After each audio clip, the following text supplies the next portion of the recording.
Hello friend, आज का topic आपके लिए बहुत इंटरेस्टिंग होने वाला है। आप क्या करना चाहते हैं, कैसे आगे जाना चाहते हैं, पर हमें समझ में आता नहीं है कि हम किसी भी काम को कैसे करें। हमें लगता है हम गलत रास्ता पकड़ लेते हैं, हम जल्दी पहुंच जाएंगे, पर यहाँ पर आपको रुकने की जरूरत है। अगर आपके दिमाग में ऐसा चल रहा है तो कभी भी ऐसा दिमाग में लाइएगा मत, क्योंकि आपके सामने हमेशा दो रास्ते रहते हैं। आपके मन में ये चलता है हम गलत काम करके आगे बढ़ जाते हैं, क्या फर्क पड़ने वाला है। पर मैं आपको ये कहना चाहता हूँ, कभी भी गलत रास्ता में जाने की जरूरत नहीं है, क्योंकि गलत रास्ता में से आसान होता है पर वहां पर जाके आपको शांति नहीं मिलेगा। आपके मन में हमेशा एक डर बना रहेगा, आपके मन में हमेशा ये चलेगा कि हम यहाँ गलत काम करके आए हैं। अगर आपके अंदर सही में इंसानियत है तो आपको हमेशा सही रास्ता पकड़ने की जरूरत है। ऐसा मैं क्यों कह रहा हूँ, इस वीडियो के माध्यम से वही प्रूफ करूंगा। तो चलिए अपने देरी के वीडियो को स्टार्ट करते हैं।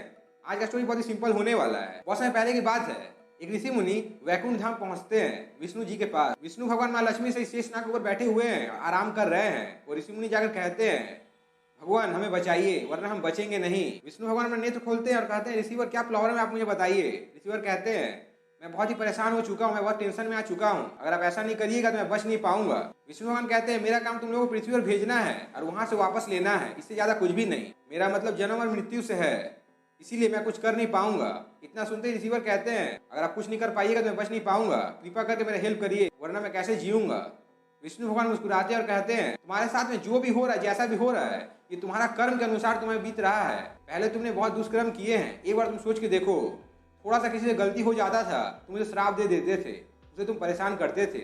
आज वही कर्म घूर के तुम्हारे पास आया है और वही कर्म तुम्हें परेशान कर रहा है। इसलिए मैं तुम्हें ये कहना चाहता हूँ, जितना लोगों ने तुम्हारे वजह से आंसू बहाए हैं, हमेशा याद रखना उसका 100 गुना तुम्हें बहाना पड़ेगा, तब जाकर तुम्हारा कर्म अच्छा होगा, वरना होगा नहीं। इसीलिए मैं तुम्हें यही कहना चाहता हूँ। विष्णु भगवान कहते हैं अगर तुम्हारे मन में ये चल रहा है कि मैं सुसाइड कर लेता हूँ, मैं मर जाता हूँ, तो कोई फायदा नहीं होगा, क्योंकि फिर से तुम्हें वहां पर जन्म लेना पड़ेगा, अपना कर्म भोगना पड़ेगा। इसलिए मैं तुम्हें ये कहना चाहता हूँ तुम जो भी कर रहे हो, जैसा भी कर रहे हो, उससे फर्क नहीं पड़ता है। तुम्हारे हाथों से या तुम्हारे वाणियों से जो दुष्कर्म हुए हैं वही दुष्कर्म आज तुम्हारे पास पलट के आया है। इसलिए तुम्हें ज्यादा सोचने की जरूरत नहीं है, अपने काम पर डटे रहने की जरूरत है।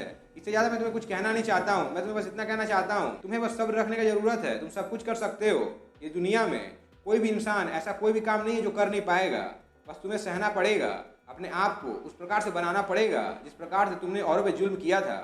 शायद मैं तुम्हें क्या कहना चाहता हूँ तुम्हें समझ में आ गया हो। इतना सुनते ही ऋषिवर विष्णु जी से कहते हैं मुझे क्षमा कर दीजिए, मैंने जो दुष्कर्म किए हैं मुझे तो भुगतना ही पड़ेगा, इसलिए टेंशन लेने का कोई बात नहीं है। तो फ्रेंड मैं आपको यही कहना चाहता हूँ, आपके मन में हमेशा चलता है हम औरों को डिस्टर्ब कर देते हैं, हम औरों को परेशान कर देते हैं। आप जिसको भी टेंशन देने के बाद सोच रहे हैं या उसको दे रहे हैं, एक बात हमेशा याद रखिएगा, उसके लाइफ में कुछ जाएगा आएगा नहीं, पर वो स्ट्रांग बन जाएगा और उसको एक सीख मिल जाएगा। इसीलिए मैं आपको ये कहना चाहता हूँ किसी को प्रॉब्लम फेंकने की जरूरत नहीं है। एक बात अपनी लाइफ में हमेशा याद रखिएगा, आप जिसको प्रॉब्लम फेंक रहे हैं सोच लीजिए अगर वही प्रॉब्लम आपके ऊपर आ जाए तो क्या होगा, क्योंकि ये दुनिया का नियम है।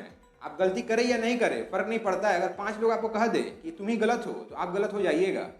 इसीलिए शायद मैं वो क्या कहना चाहता हूँ समझ में आ गया होगा और वीडियो बनाने का क्या कॉन्सेप्ट था वो पता चल गया होगा। आज के लिए बस इतना ही। आपने चैनल पहली बार आए, सब्सक्राइब बेल को प्रेस करें और वीडियो पहले वीडियो को लाइक और शेयर करें। Thank you.